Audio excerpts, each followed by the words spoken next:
Boa tarde, pessoal. Hare Krishna. Então, vamos fazer aqui mais uma tarde do Dharma. Ontem, vocês viram, a gente teve um problema na internet, mas a gente fez o vídeo lá, o tema foi bem legal ontem. Foi qual o posicionamento político de alguém que segue o Dharma. Depois vocês puderem dar uma conferida lá no vídeo, tá lá gravado. Então a gente vai tentar de novo, lutar contra a internet. E questão de hoje, pergunta de hoje é da Margarete Guerra. Muito obrigado, Margarete, pela pergunta. A pergunta é: verdadeiro Dharma é estabelecer nossa relação com Deus? Então, a resposta para essa pergunta é sim. Verdadeiro Dharma é estabelecer nossa relação com Deus. E Krishna faz questão de deixar isso explícito no final da Bhagavad Gita. Uma das últimas instruções, a última grande instrução assim, que Krishna dá na Bhagavad Gita é justamente dizer que, olha, abandona, ele fala para Arjuna, abandona todos os tipos de Dharma, todas as variedades de Dharmas e se abriga em mim, porque eu posso te libertar de todas as suas reações pecaminosas, né? Então ele fala, não temas. Agora, a gente pode entender isso de um jeito errado, né? A gente pode entender que Krishna está falando para Arjuna que todos aqueles dharmas que eu ensinei, que eu fiquei 2 horas falando sobre eles, assim eles não valem de nada, você só se rende a mim. Porque até agora eu só falei assim baboseira, mas agora eu estou falando a coisa realmente séria, se rende a mim. E claro que não é isso que Krishna está dizendo. Krishna já falou em outros versos coisas do tipo, me ofereça uma flor, água, fruta, assim eu vou aceitar. Se Krishna aceita coisas tão simples, obviamente ele aceita a nossa execução dos outros tipos de Dharma, né? Então, o que Krishna está querendo dizer aí é que ele está falando, olha, os outros Dharmas não vão te proteger. Os outros Dharmas não são uma meta. A meta é você se conectar comigo, se relacionar comigo. Por exemplo, se você for o melhor médico possível, se você for o melhor pai possível, não existe nenhuma garantia de que você vai ser perfeito no desempenho do seu Dharma. Na verdade, existe total garantia de que você vai ser imperfeito. Porque nós somos limitados, nós somos imperfeitos, né? Então, Dharma, por exemplo, significa servir os outros, como nós falamos. Então, se o seu Dharma vocacional for ser um médico e você está atendendo seus pacientes, né? Assim, nada garante que você dê o melhor atendimento, dedique toda a sua atenção, que você use assim, o estado da arte, do conhecimento científico da sua época, e com isso você vai salvar um paciente seu, não existe garantia nenhuma. Você pode ser o melhor médico e seus pacientes podem todos perecer da pior forma possível. Você pode ser o melhor pai, a melhor mãe, zeloso, cuidadoso, atencioso, dedicado, e nada garante que você vai ter bons filhos, assim, né? Você pode fazer a sua parte, mas você não tem nenhuma garantia de que você vai ter sucesso. Então, os outros dharmas, eles estão limitados, porque eles dependem da gente. Agora, o dharma mais elevado, esse sanatana dharma, o dharma da alma, o dharma eterno, não, é como a gente está cultivando uma relação com Deus, e uma relação é sempre uma via de mão dupla, mesmo que nós sejamos imperfeitos, sejamos limitados, quando a gente está tentando se relacionar com o ser que é infinito, com o ser que é ilimitado, com o ser que é todo perfeito, não tem problema a nossa imperfeição, porque ele tem perfeição de sobra, ele tem perfeição para ele e para a gente, então ele pode completar assim as nossas imperfeições. Então, quando a gente serve a Deus, as nossas imperfeições simplesmente não contam. Inclusive, uma coisa que Krishna faz é que Krishna, ele faz com que a pessoa que está servindo a ele consiga fazer de forma adequada os dharmas que de outra forma ela não conseguiria, né? Temos, assim, por exemplo, né, o próprio Krishna mesmo, né? A gente tem 2 exemplos clássicos relacionados com Krishna, quando ele veio na Terra, né, nessa última vez, que é essa vez que é relatado na Bhagavad Gita. O avô de Krishna, chamado Ugrasena, ele era um kshatriya, né? Como a gente falou um pouco ontem, o dever do kshatriya é proteger os cidadãos assim, de um reino, né? Então, o Ugrasena, o avô de Krishna, era um rei. Como rei, o dever dele era proteger todos os cidadãos. Agora, o que acontece é que ele não consegue fazer isso. Ele é preso por Kansa, né? Por esse rei tirânico, demoníaco, né? Que é chamado Kansa. E Kansa não só tira a liberdade dele, como tira totalmente a capacidade dele de executar o Dharma, de proteger as pessoas. Então, Krishna depois mata Kansa e liberta o avô, liberta o Ugrasena. E aí Krishna faz para o Ugrasena o que o Ugrasena não tinha conseguido fazer. Ele vai lá e protege os cidadãos. E quando todo mundo vem agradecer Krishna, Krishna fala, não, assim, o rei, quem protegeu tudo foi o Ugrasena, eu só estou aqui servindo o Ugrasena, cumprindo o propósito do Ugrasena, eu sou só um soldado de Ugrasena, né? Então, ele vai e completa o serviço que o Ugrasena não tinha feito. Ou então, Krishna ele tem um amigo de adolescência, né, que estuda na mesma escola que ele, com o mesmo professor, que é chamado Sudama. Ele era amigão assim, de Krishna, né? Fala até que uma vez eles saíram para buscar lenha e caiu uma tempestade e os dois passaram assim a noite inteira, enquanto o professor e os outros alunos procuravam eles passaram assim a noite inteira perdidos juntos assim no meio da tempestade e tiveram que se ajudar mutuamente para sobreviver e ficaram muito amigos, criaram um laço assim muito forte de amizade. Então esse Sudama, depois ele se torna ele era, né, um brahmana, né, um professor, um sacerdote, e ele se casa e tem filhos, e ele não consegue basicamente sustentar a própria família. Então um dos dharmas de uma pessoa que tem filhos é garantir o sustento dos seus filhos, e ele não consegue, né? Fala que ele fica assim, sem saber o que fazer, todo o arranjo que ele fazia dava errado e ele não conseguia sustentar a própria família. E a esposa dele fala, você é amigo de Krishna, vai lá e... Pô, Krishna é um príncipe, ele tem milhares de palácios, não tem problema nenhum ele ajudar você a conseguir um pouco de comida para nossa família. E ele fala, não, assim, eu não quero que Krishna ache que minha amizade por ele é poluída, é contaminada, que tem alguma motivação interesseira. Eu sou amigo dele e não vou lá pedir nada. E a esposa fala, não é por você, é por mim, pelos seus filhos, assim, a gente precisa, pensa nos seus filhos, né? E ele fala, tudo bem, eu vou lá então pedir alguma coisa para Krishna, mas me dá então alguma coisa para eu levar de presente para Krishna. E aí a esposa fala, a única coisa que a gente tem em casa aqui é um punhado de arroz duro, velho. Ele falou, tudo bem, eu não posso ir lá de mãos vazias visitar meu amigo, eu quero levar algum presente para ele, né? Então ele vai para o palácio de Krishna e leva alguns grãos assim de arroz, né? Só que no caminho ele vai pensando, falando, acho que não, minha mulher não falou para eu ir lá pedir alguma coisa para Krishna, eu vou lá, na verdade, vou dar o presente para ele e vou embora sem pedir nada. E aí é o que ele faz, né? Ele chega lá e quando ele chega na casa de Krishna, assim, Krishna fica muito feliz de receber ele. Ele pensou que Krishna nem ia lembrar dele, porque agora Krishna era um príncipe e ele era assim, só um mendicante, né? Um professor que ficava na rua ensinando os Vedas e pedindo doações para quem pudesse dar. Então ele pensou que Krishna nem ia lembrar dele, mas não é que Krishna vê ele, assim, Krishna fala, uau, hoje eu ganhei meu dia, assim, hoje toda a minha vida valeu a pena que eu recebi você aqui, não existe honra maior do que receber um brahmana, um professor, assim, de vida espiritual, então recebe ele com toda a pompa, circunstância e fala, nossa, é aquele dia que a gente ficou, naquela madrugada, na chuva, e assim ele fica emocionado como Krishna lembrava de todos os detalhes da amizade dele, apesar de agora Krishna ser um príncipe. E aí mas aí ele vai dar o presente, né, os arrozinhos lá que ele levou para dar para Krishna, assim, ele muito constrangido, né, como que eu vou dar esse arroz aqui, né, para Krishna? Krishna tem tudo, mas ele não pede nada e ele volta para casa. E quando ele está chegando em casa, ele não encontra a casa dele sumiu. No lugar da casa dele, assim, tem um palacetezinho e ele não consegue, não vê a família dele, ele vê pessoas assim, muito bem vestidos. E quando ele se aproxima para poder pedir informação, porque ele não estava conseguindo encontrar a casa dele, ele vê que era a esposa, os filhos dele, aquela era a casa dele. E a esposa fala, nossa, olha só tudo que Krishna mandou pra gente, ele falou que você tinha ido lá, né, e ele mandou aqui os mensageiros dele trazer isso tudo, né? Então, ele não conseguiu suprir a família dele, mas ele não se desviou do amor dele por Krishna, e Krishna supriu, fez o dharma dele que ele, por outra forma, não faria.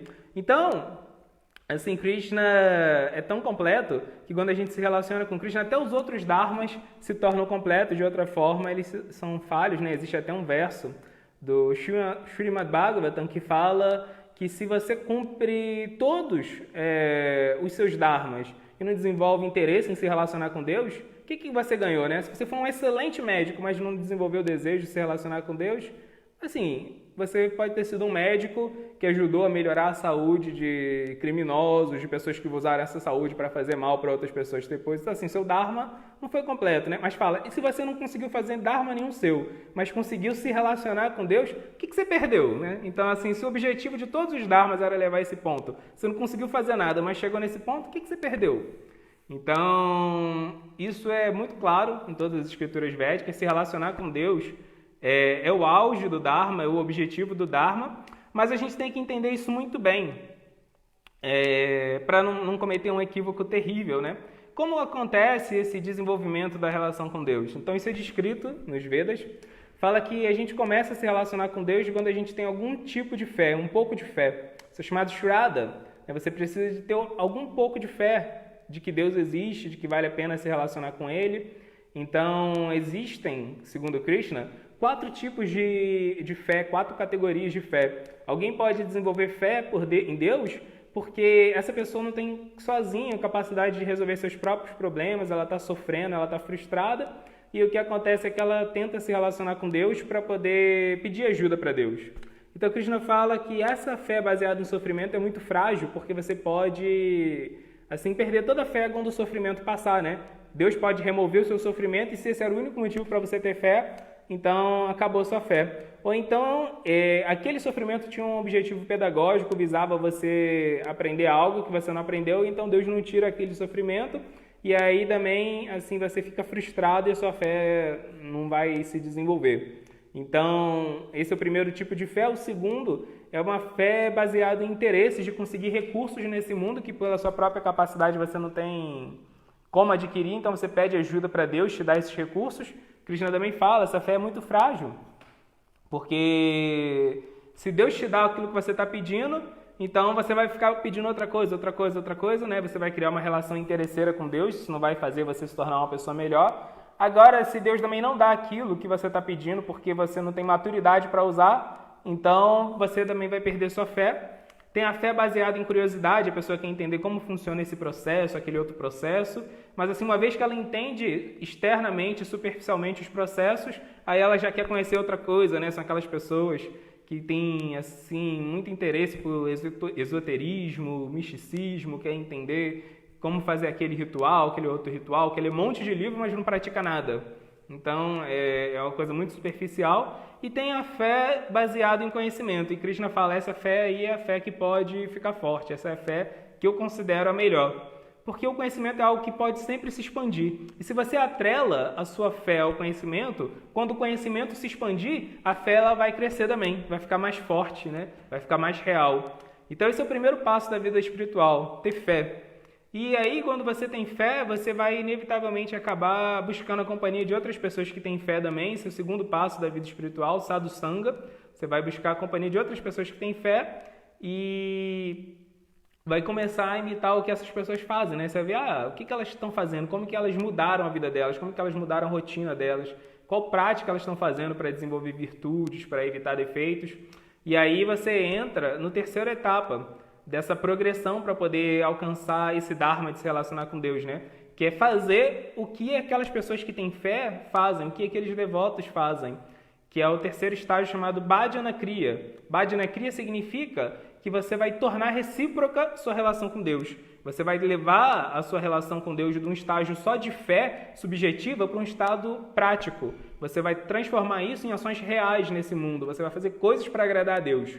Você vai reconhecer que Deus está te suprindo, te nutrindo, te protegendo de tantas formas e agora você vai tentar retribuir Ele, servindo a missão de Deus, cumprindo o desejo de Deus nesse mundo, junto dos outros devotos. E aí o que acontece é que nesse momento você vai ver que para você agir de forma prática nesse mundo, existem muitas questões que você tem que resolver, tem muitos problemas pessoais seus que vão vir à tona e você vai precisar da ajuda especializada. Agora, assim, não adianta só ler o Bhagavad Gita, não adianta só imitar o que os devotos estão fazendo, você precisa de uma ajuda personalizada e aí você busca um mestre, alguém que te entende, que pode te orientar. Então, esse é o terceiro estágio. Bhajana Kriya, esse estágio de fazer algo prático para agradar a Deus, culmina na hora que você aceita um mestre. E esse mestre vai começar a te dar um treinamento, vai começar a pegar aquele conhecimento atemporal das Escrituras, aquele conhecimento universal, e localizar, vai adaptar aquele conhecimento para as suas circunstâncias pessoais. E nessa hora que você começar a adaptar o conhecimento para a sua vida em particular, o que vai acontecer é que os seus defeitos vão vir à tona para você poder lidar com eles, para você remover esses defeitos. Então isso é chamado Anartha Nivriti. Anartha Nivriti significa justamente purificar essas impurezas. Anartha significa aquilo que te leva para longe da meta. Então são os nossos defeitos e a gente tem que remover esses defeitos. Então esse é o famoso, né, quanto mais eu rezo, mais assombração me aparece, né, seus defeitos todos vão vir à tona. E esses defeitos são de 3 categorias, né? Os primeiros defeitos são aqueles causados pela ignorância. Você não sabe o que é certo, não sabe o que é errado. Nesse mundo todos temos dificuldade em ter discernimento pleno. Então a gente precisa de conhecimento para combater esses defeitos causados pela ignorância. Depois começam a aparecer outros tipos de defeitos que são causados por vícios, né? Nós já agimos de tantas formas erradas, né? Já fizemos tantas coisas inconsequentes, por ingenuidade ou por malícia, que agora a gente tem certas impressões na nossa mente que às vezes, mesmo sem querer fazer algo errado, a gente acaba fazendo, sendo levado, né, pelas circunstâncias na vida. Então a gente precisa de muita força para poder encarar esses maus hábitos, esses defeitos, né, que são vícios no coração. E aí, para ter essa força, a gente precisa ter uma prática diária e ficar fixo nessa prática, né? Tem que ser uma prática que seja forte o suficiente, né, que seja exigente o suficiente para a gente desenvolver força, mas que não seja tão exigente que a gente não consiga seguir, né? Ela tem que ser sustentável. E, por fim, o terceiro tipo de defeito são aqueles que surgem da nossa própria malícia. A gente sabe que algo é errado, a gente sabe que a gente poderia evitar, mas a gente não evita porque a gente espera conseguir algum prazer com aquele tipo de atividade, que não é legal. Então, para isso, para poder derrotar esse terceiro tipo de defeito, a gente tem que sentir mais prazer na vida espiritual do que a gente sente fazendo outras coisas fora da vida espiritual, né? E essa fase, Anartha Nivriti, onde a gente tem que superar os nossos obstáculos internos, é uma fase realmente difícil, né? Dentro do cristianismo, por exemplo, isso é conhecido como a noite negra da alma, né? Aquela hora assim, onde a sua fé ela é posta à prova de todas as formas possíveis, né? Que você realmente se sente desamparado porque você tem que lutar com o seu pior inimigo, que é você mesmo. Ou pior, né? Na verdade, não você mesmo, mas assim o ego com quem você está identificado, o falso ego. Então, quando alguém consegue derrotar a maior parte desses defeitos, pelo menos os defeitos assim mais fortes, né? Os anartas mais substanciais, a pessoa chega na 5ª etapa da relação com Deus, que é chamado Nishta. Nishta significa estabilidade. Então é aquela etapa onde você já não se deixa mais levar por entusiasmos falsos, né? Mesmo a gente sempre tem isso, né? Quando a gente tem um projeto novo, uma ideia nova, na hora a gente fica muito entusiasmado porque a gente só considera os prós, a gente não considera os contras, os problemas que podem surgir. E aí quando a gente cai na real, a gente perde todo o ânimo. Isso é normal em diferentes tipos de empreendimento, projetos na vida. E naturalmente não é diferente com a vida espiritual. Então é muito comum uma pessoa no começo da vida espiritual ficar oscilando. Tem hora que ela está muito entusiasmada, tem hora que ela acha que nada vai dar certo, tem hora que ela acha que está a um passo de se encontrar com Deus, tem hora que ela acha que vai dar tudo errado. Então, Nishta, esse 5º estágio, é quando você se torna sóbrio. Agora você já entendeu que tudo bem, mesmo que demore para alcançar a perfeição da vida espiritual, eu estou avançando. E só o fato de estar avançando, só o fato de já estar praticando já me deixa satisfeito. E eu já estou bem antenado, assim, estou com olhos abertos para a realidade. Eu sei que vão vir dificuldades, sei que vão vir problemas. E para mim esses problemas não são problemas, são uma forma de eu me aprimorar, né? Então quando a pessoa chega nesse 5º estágio, é quando ela começa a deixar de ser afetada pelos problemas externos, né? As coisas podem dar errado fora dela, ela pode estar triste, pode estar numa situação difícil. E ainda assim ela fica fixa na meta de se relacionar com Deus, de cultivar esse dharma espiritual mais avançado, né? Que é poder desenvolver esse relacionamento amoroso com Deus. E quando alguém pratica de forma tão forte, assim, tão estável, aí ele chega no 6º estágio da vida espiritual, que é Ruti. Ruti é quando ele começa a realmente saborear a vida espiritual, quando ele realmente começa a sentir o verdadeiro gosto da vida espiritual. Até então, a gente ainda não sentiu o verdadeiro gosto, né?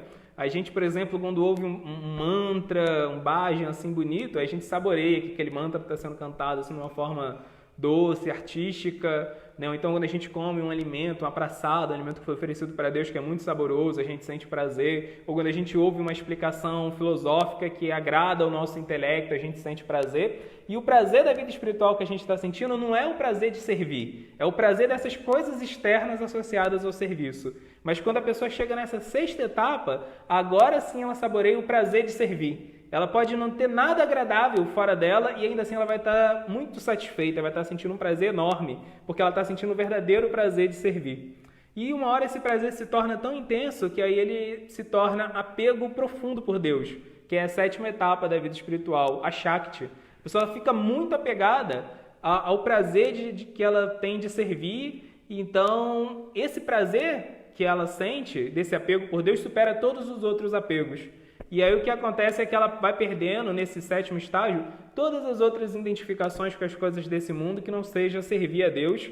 E porque ela perde todas as outras identificações, aí ela perde definitivamente o karma. Então, até essa sétima etapa, a gente sofre ainda a influência do karma, e é aí que a gente queima todo o resto de karma, né?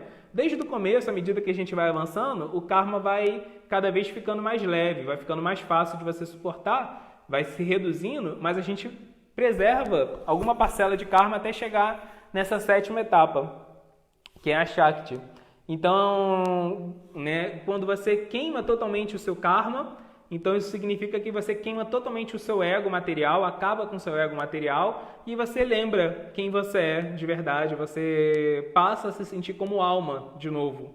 Então é o oitavo estágio da vida espiritual, que é chamado Bhava. Bhava é justamente isso, quando você lembra quem você é espiritualmente, você recobra sua memória e sua identidade espiritual e por causa disso você lembra qual é a sua relação com Deus.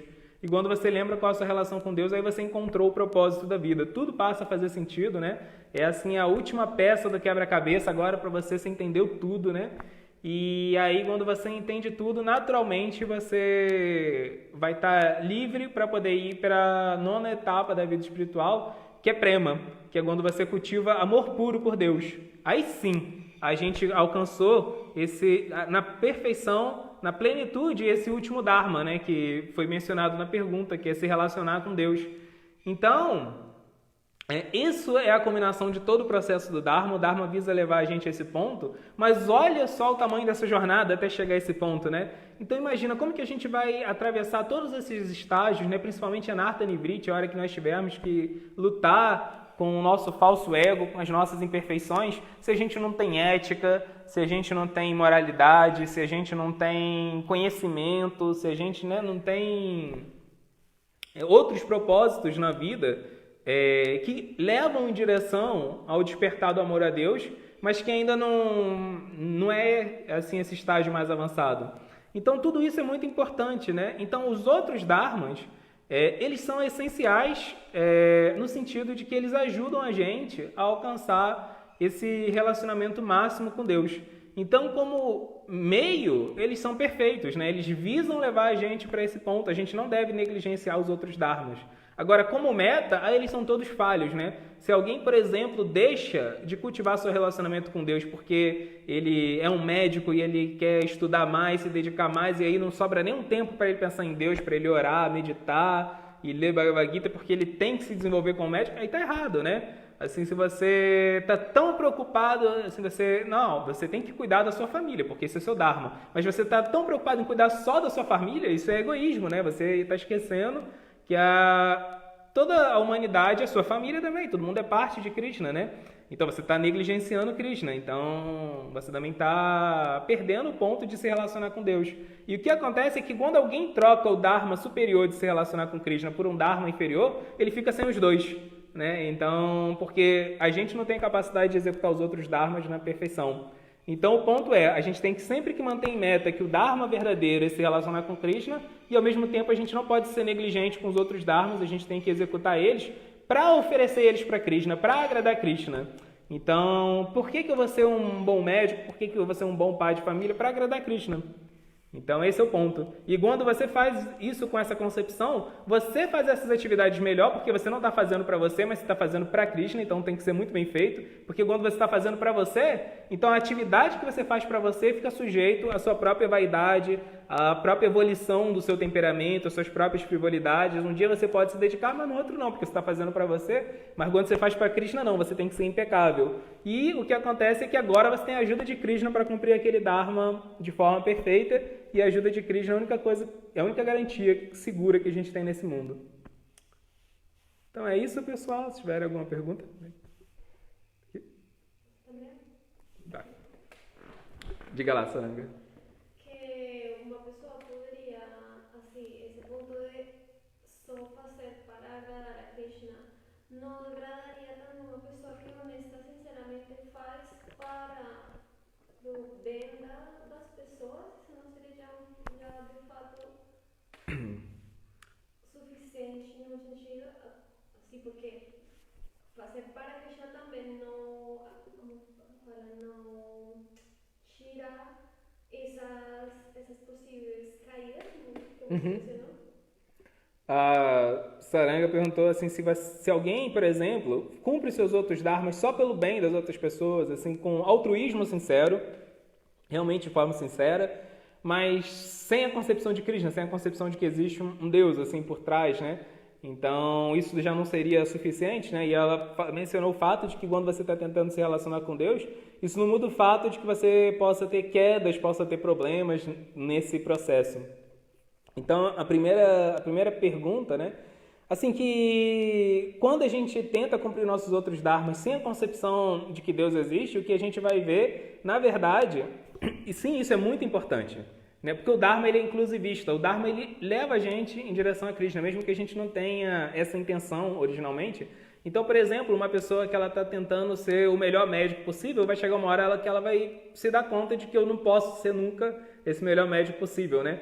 Então, quando alguém cumpre o Dharma sem Krishna, o que acontece é que ele no final vai ficar frustrado, mas o próprio Dharma vai inspirar nele a busca por tentar entender por que ele não consegue seguir o Dharma de forma perfeita e ele vai acabar alcançando Krishna. Então, os Dharma Shastras, as escrituras do Dharma, falam que se você tenta seguir o seu Dharma sem Krishna, você vai ter essas duas consequências. Você vai, no final, ficar frustrado e, no final, o próprio Dharma vai inspirar você a buscar Krishna. E o outro ponto, por que a gente cai, mesmo servindo Krishna? A gente cai servindo Krishna, justamente a parte da gente que cai é a parte que não é liberada. Porque o serviço devocional ele começa a partir da liberação. Só que a liberação ela não acontece assim de uma hora para outra. Nós temos porcentagens de liberação. Não é que você não é liberado e agora vai ser liberado. Então, você pode ser 35% liberado, assim, vamos explicar dessa forma. Então, a parte sua que você ainda não é liberado, a parte sua que é afetada pela energia material, por Maya, é a parte que pode cair. E como a gente consegue liberação? E aí é isso que o Bhagavatam vai explicar. Que a liberação é o seguinte, a liberação ela nasce de Dharma. Então Dharma vai gerar Artha, Kama e Moksha, vai gerar liberação no final. Então, por que alguém cai durante o processo da vida espiritual? Ele cai exatamente porque ele está praticando, tentando servir a Krishna sem cumprir o Dharma, sem se tornar uma boa pessoa, sem adquirir conhecimento, é a falta de Dharma que não gerou liberação suficiente para ele não conseguir praticar serviço devocional completamente, né? Então, por exemplo, o Bhaktivinoda vai explicar que um dos grandes motivos de queda na vida espiritual é carência. E ele fala, carência é um sintoma de falta de liberação. E como a gente supre as nossas carências? Fazendo os dharmas desse mundo, né? Uma pessoa, quando ela cumpre o dharma dela, ela vai se sentindo mais satisfeita. Mais satisfeita significa que ela está suprindo a carência, e suprir a carência significa que ela não vai ser atraída por Maya, e não ser atraída por Maya significa que ela não vai cair. Então, é justamente a falta de dharma que faz a gente cair.